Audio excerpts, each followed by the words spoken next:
Hello everybody, SA Apps Info here. Hope you are well. Today I'll show you how to display followers on your Facebook profile. This is a simple process, so let's start. First of all, update your Facebook app from your Play Store or App Store. This is same as Android and iPhone. So you can do that on your Android or iPhone. So after that, open your Facebook app and this is the new Facebook interface.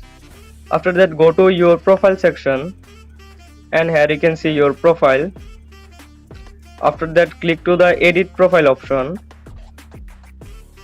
and scroll down and you can see option that details, and beside that option is edit.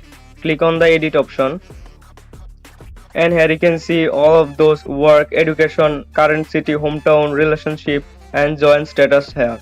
So after that you can see option that followers. Now click on the followers option. After that followers will show on your profile. So click to the save option and come to back, and after that your followers will be shown here. So that's all about today. So see you in the next one, and don't forget to subscribe our channel for more informative videos. Bye.